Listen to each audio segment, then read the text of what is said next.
Hello there, and welcome to LoreDive, where we look into the backstories of all of our favorite video games.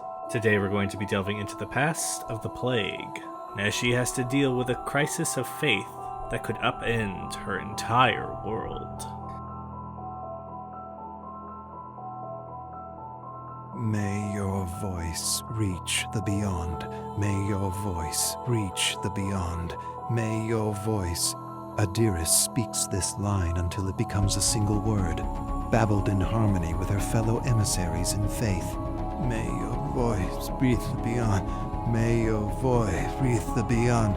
13 women stand in a circle around a stone altar. Adira's chant falters as time passes, her raw throat the only indication she contributes. Each enunciation, agony. She's nearly forgotten the naked man writhing face down on the altar, leather straps binding him. The high priest Haban raises a hand. Adira, along with each of the emissaries, stops, bows her head.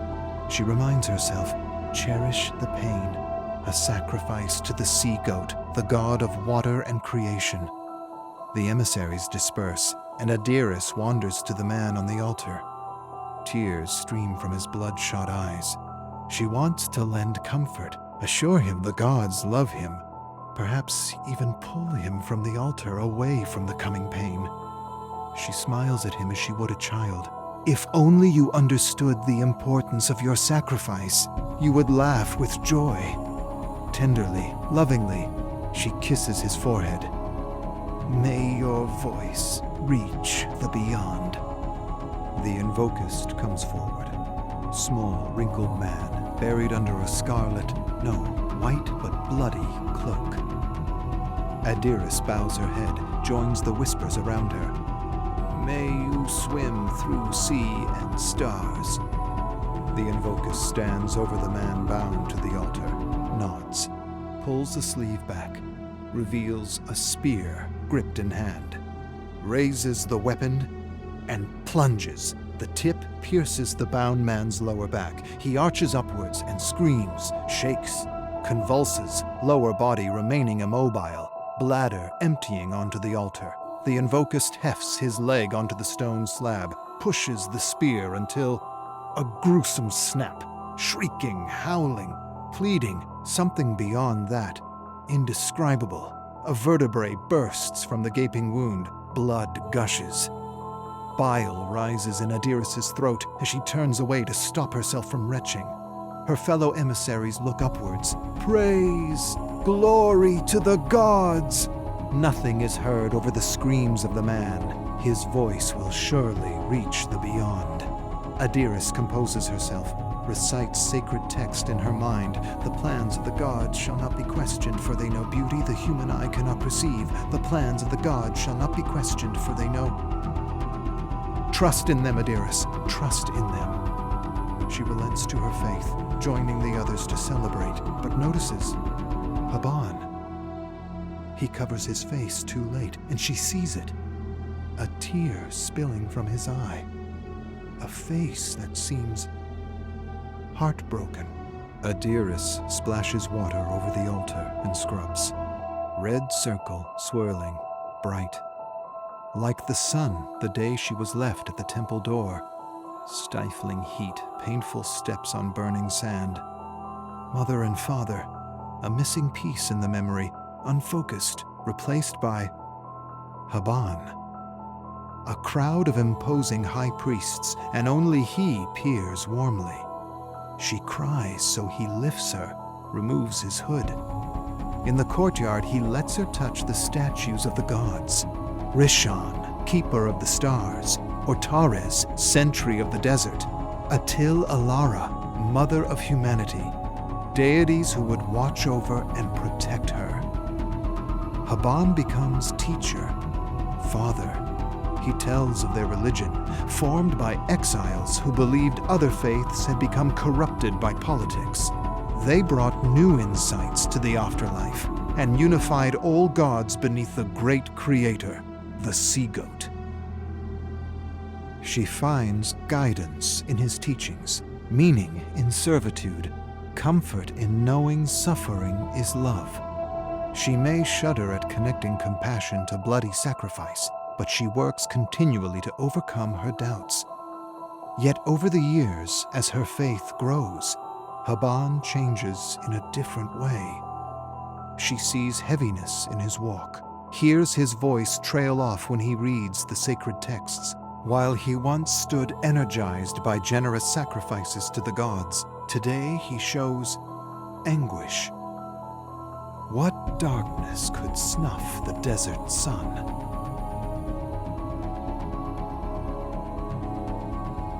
Adira sits in the courtyard, Haban seated across from her. Eyes are fixed on a game board between them. She rolls a wooden die, moves a black disc over the board's squares, lands on Haban's piece, places it to the side. No reaction from Haban.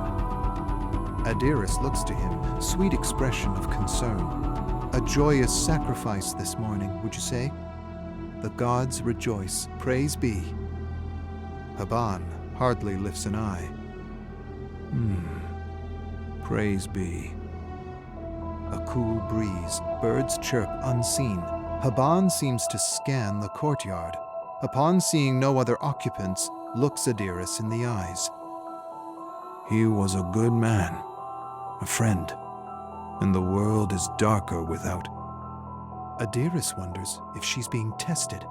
She knows what to say, interrupts him with the line that's been delivered to her thousands of times before. It was commanded by the gods. He swims in the wake of the sea-goat now.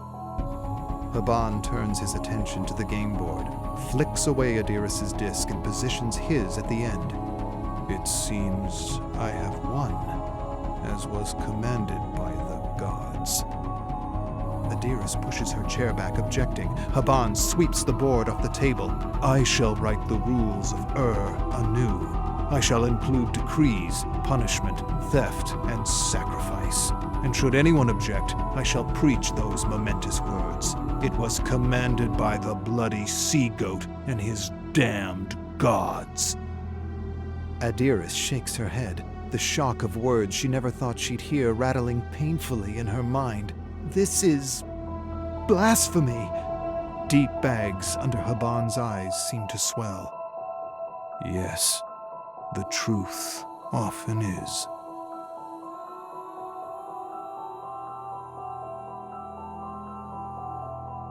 Adira hears things she never thought possible from a man who helped save her, a man she sees as a father to her.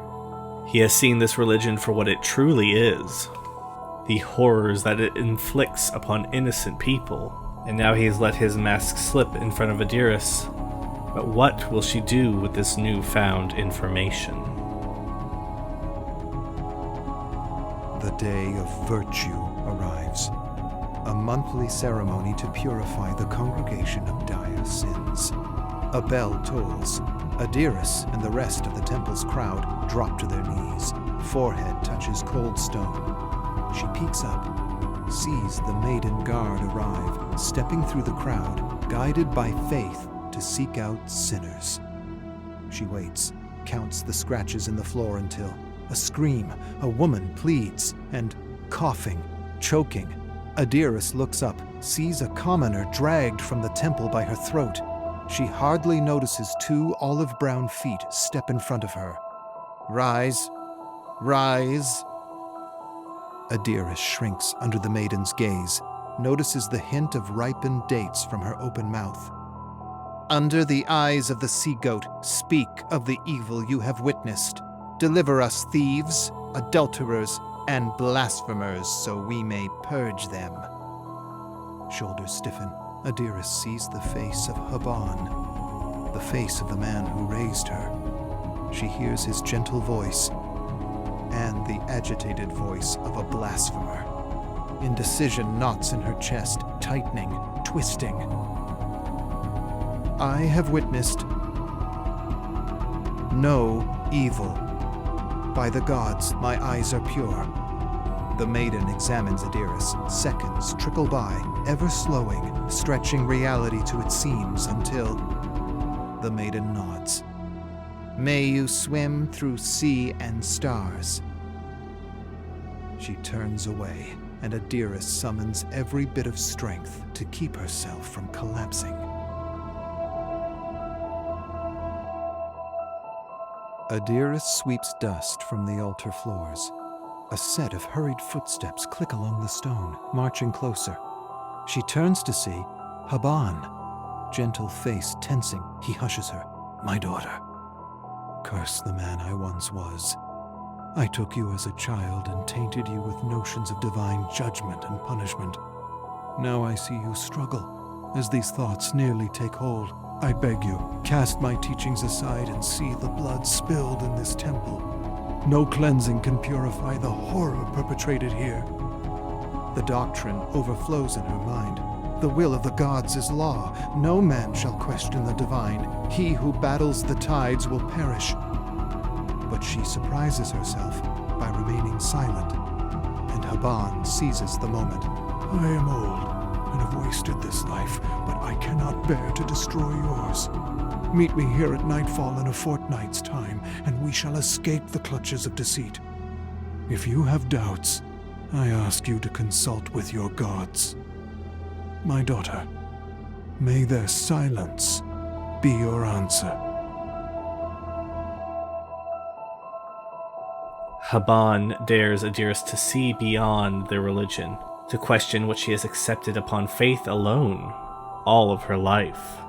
If she leaves, her path to the entity is broken. She will not become a high priestess. She will not be there when the plague hits. What type of life could she live if spared this grisly fate? Though Adiris's heart beats, she feels emptiness where it should reside, a hollow space dripping acid into her churning stomach. Knees bruised, she prays to the gods, pleading, silently screaming for an answer. Nothing. The wind remains calm. She is alone, surrounded by stone, looked down upon by statues of gods, unmoved. Dust floats through the air, settles on her skin, more real than anything she ever believed. A lifetime of faith, security, crumbles. She feels unsteady, the only certainty in her mind that she must leave this place. She rises to her feet, turns her back to the temple. Only then,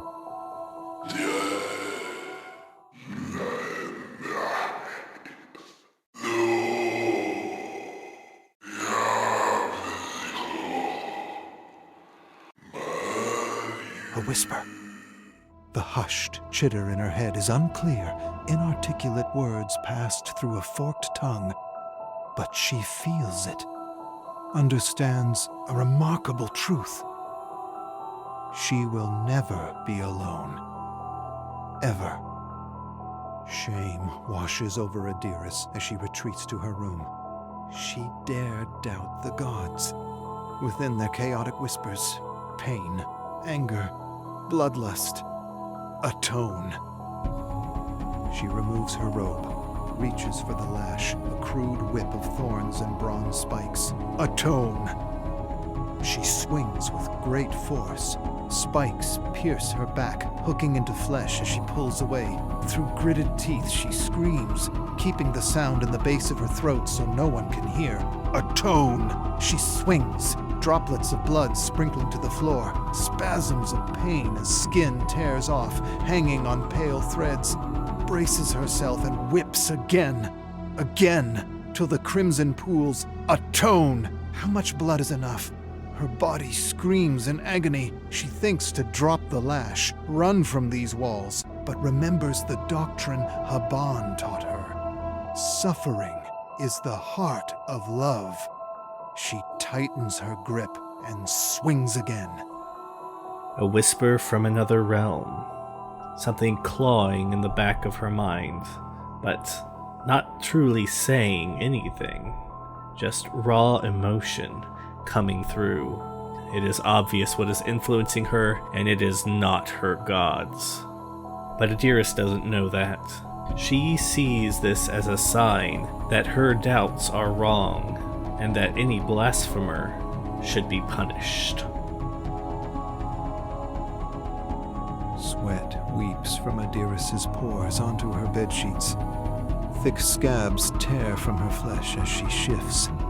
With great effort, she lifts her head, looking to the sound behind her. Haban. He kneels over her, wet cloth in hand. She's too feeble to speak, but the whisper does it for her, hissing, thrashing, communicating a hurried feeling in her mind. Blasphemer. He washes the blood from her back, bringing his mouth to her ear. Is this the doing of the Maiden Guard? What has their blind faith wrought? She slips between consciousness as the blasphemer takes her hand. I have failed you, my daughter, but no more. Have strength, and we shall soon escape. Though Adiris's movements are met with pain, she lifts her head to the sky, thanking the gods for their guidance. Their whisper remains further away, dissipating, yet still commanding, influencing. She opens her heart, allows the whisper to seize her body. She strides to the quarters of the Maiden's Guard and takes a uniform, confident no one will discover the violation, knowing the gods are on her side. A censer of sweet frankincense sits atop a table, compelling her to it. She allows her hands to move as they will, filling the censer with oil and glowing embers. She does not question the will of the gods, knowing all threads shall be woven and someday the tapestry complete. Trust in them, Adiris. She steps into the moonlight. Nightfall. Smoke dances around her body. Bare feet carry her along a stone path to the mouth of the temple. As she peers inside, she sees through the shadows to the slight, shivering figure of the high priest, Haban, the mentor, the father, the blasphemer. May his voice reach the beyond. And with that, link between father and daughter are broken. Adiris's fate is set in stone.